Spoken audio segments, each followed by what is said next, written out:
Well, here we are. Adventure motorcycles. They sell you that Instagram lifestyle that the Gore-Tex crowd craves. By the way, follow us on Instagram. But which ones deliver? Which ones will best take you through the gnarliest, roughest, most inhospitable places on the planet? The Dalton Highway to the Arctic Circle, the Road of Bones through Siberia, that rocky trail through the Red Rock Desert, sandy dunes in Morocco, or a single track in some dense forest or jungle. We're seeing more and more of these cash cows for the manufacturers. Harley, Aprilia, Husqvarna, even MV Agusta have recently gotten themselves into the game in search of some of those fat profits. These bikes ain't cheap, most of them, and are mostly ridden by middle class and up, some way up, folks who can drop a wad of cash on a bike, armor, bags, GPS, and some very expensive duds. So in this video, we'll examine this fast-growing segment of motorcycling and look for the best ADV bikes in each size range, big, medium, small, the best for off-road use, the best value, and the best all-around adventure motorcycle on the market today.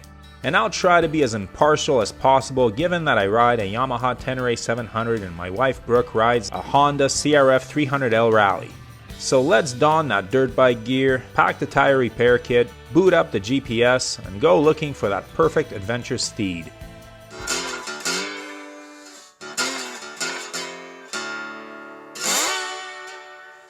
Just to be clear, an adventure motorcycle is a jack of all trades, road legal motorcycle that comes from the showroom with a decent sized tank and good fuel range, and some sort of fairing to provide weather protection for those long days in the saddle. It should perform well on and off road, be capable of taking you to your local grocery store or around the world. These bikes come in various sizes and generally cost more than naked motorcycles in the same displacement range.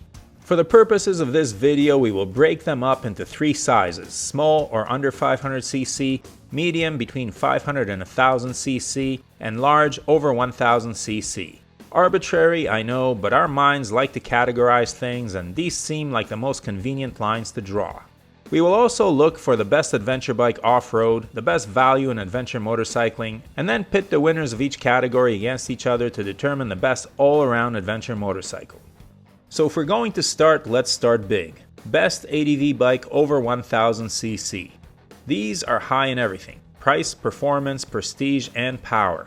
Needless to say, these bikes are stuffed with all those fancy electronics in order to control all that power. 100 horsepower is the barrier of entry if you're the Africa Twin, and it goes all the way up to 170 for the Multistrada V4. Other bikes in this class include the KTM 1290 Adventures, the Harley Pan America, the Suzuki V-Strom 1050, and the Yamaha Tenere 1200. An interesting new addition is the new for 2022 Triumph Tiger 1200, which comes out soon.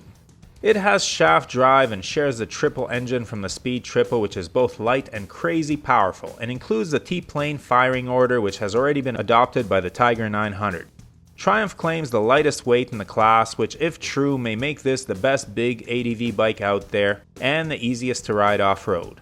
However, it hasn't been officially launched yet, and until it is, we just won't know. Till then, and until these bikes go head to head, the Bmw R1250 Gs continues to be the standard in this group.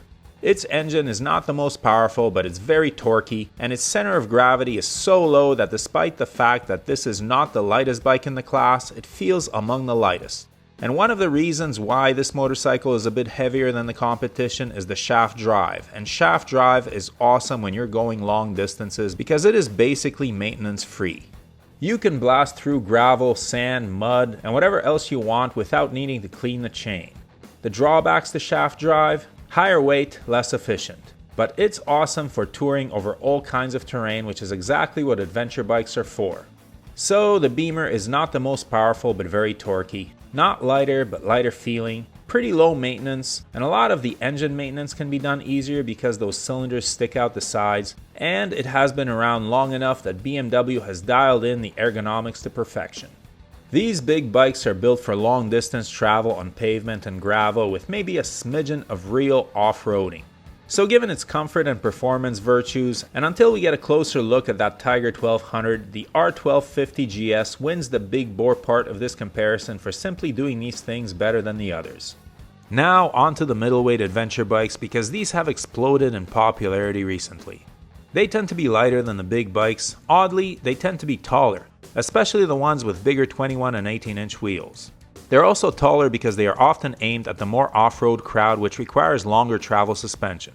Most of these bikes have electronics, though some do not, and they tend to be less expensive, some a lot less. Horsepower ranges from 100 at the upper range to pretty damn low. So, as much as I like my Yamaha Tenere 700, and as much as I chose it for its combination of value, on and off-road performance, simplicity, reliability, and good looks, out of all these middleweight machines, the KTM 890 Adventure R is the best all-around motorcycle. It's got best-in-class power, best-in-class WP suspension, all the electronic aids you'll need, light-ish weight, none of these bikes can be described as light, and can do everything an adventure motorcycle is expected to do for a fairly reasonable price. Its biggest drawback is a fairly tall seat and a perception that KTM's reliability does not match that of the Japanese bikes. Still, it's the best all-around middleweight adventure motorcycle and will remain so unless the new Aprilia Touareg 660 proves to be something special indeed. We'll see soon. On to the small bikes, which have a distinct advantage in price and off-road capability because of their lightness. Where they do not have an advantage is on pavement, where their lower power and weight limits their stability and performance. These bikes are surprisingly affordable, and while they do not offer the same electronic aids that their bigger cousins possess, they don't really need them because they do not have enough power to require that taming. You get a lot of bike for not a lot of money with these machines, but none more than the KTM 390 Adventure. This is by far the most advanced motorcycle in the class, with plenty of power, about 45 horses, surprising tech. We're talking on and off-road traction control and ABS, with the ABS being lean sensitive on pavement, and color TFT dash. What other bike in the small adventure class offers you all that? And all for just over $6,000 US, hard to beat. This bike is the best performing small ADV bike on the road and is pretty capable off-road as well. Nicely done KTM on an all-around capable motorcycle. But these adventure bikes do advertise off-road ability, so when it comes to straying off pavement, which one is the best for the gnarly stuff? Here we go to the smaller bikes again for their lightweight, and there is no question that the off-road king of all adventure motorcycles when it comes to busting around in the rough stuff is my wife Brooke's bike, the Honda CRF 300L Rally. How could it be any different? Honda basically took the 300L Dual Sport and stuck a big tank and fairing on it, and voila! It's almost cheating.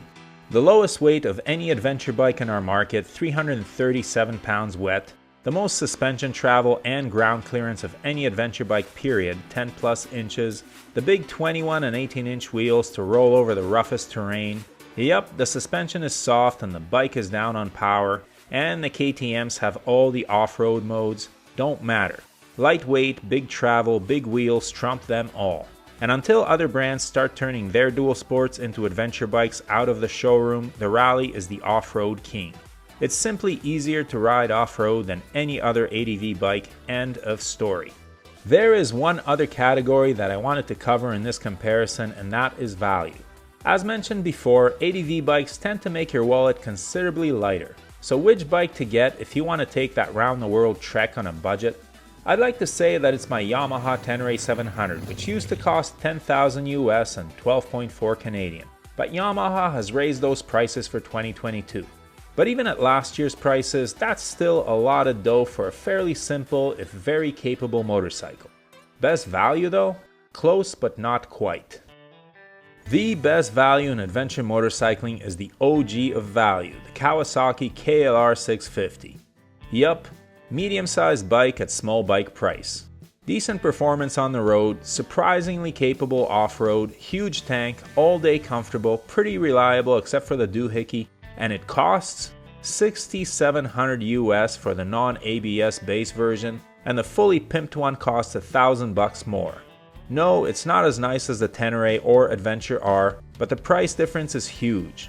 You won't get there as fast, but you'll get there, and with the money you save, you can get some first-class camping gear, box sets of all the Long Way series, and still have money left over. So we have our winners in each category, plus bikes like the Tenere 700, which are good in many categories all at once. So which is the ultimate adventure motorcycle? Well, it has to be one that excels at everything. On-road sporty riding with plenty of power, off-road craziness with good suspension, 2-up capable, and a reasonable price. And that bike is the KTM 890 Adventure R. Yup, it has no weaknesses unless you're worried about the seat height. But damn, is it a lot of bike for your $14,200 US. So why didn't you get one instead of your Tenere 700, I hear the peanut gallery asking? Well, different things are important to different riders, and I place a lot of value in reliability and less in all-out performance. And my perception, rightly or wrongly, is that Japanese bikes are more reliable.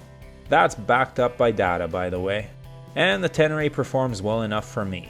But for this video, I had to be impartial and factor in all the criteria evenly, and when you do that, it's hard to argue with the all-around ability of the 890R. It's best or nearly best at everything and doesn't cost too much, though that's subjective, I know.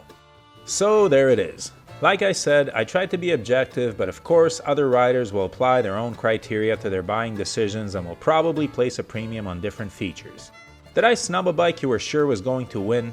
I certainly didn't mean to, they're all very capable. Please let me know in the comments if you have a different take on any of these categories. Canadian winter is here and EICMA was slow this year, but I for one can't wait to see more details on the new Tiger 1200. Stay tuned for that and much more coming up on the channel. Happy adventuring, my friends. If you're interested in any of the gear that Brooke and I wear or use, or the camera equipment we use to film this channel, the links are below. Everything listed there was bought with our own money and we are not sponsored by any company. However, the links below are affiliate links and the channel is paid a small amount for referring you to shop at no additional cost to you. We do not recommend any products that we are not satisfied with ourselves, but we do strongly urge you to do your research and select the correct size for items like helmets and clothing. As always, thanks for watching, your support is greatly appreciated. Please hit that subscribe button, give the video a thumbs up and leave a comment below. And whatever you ride, enjoy it. Wave at other bikers no matter what they're riding, we're all part of a brotherhood and sisterhood. Keep the rubber side down, shiny side up, and may the spokes be with you.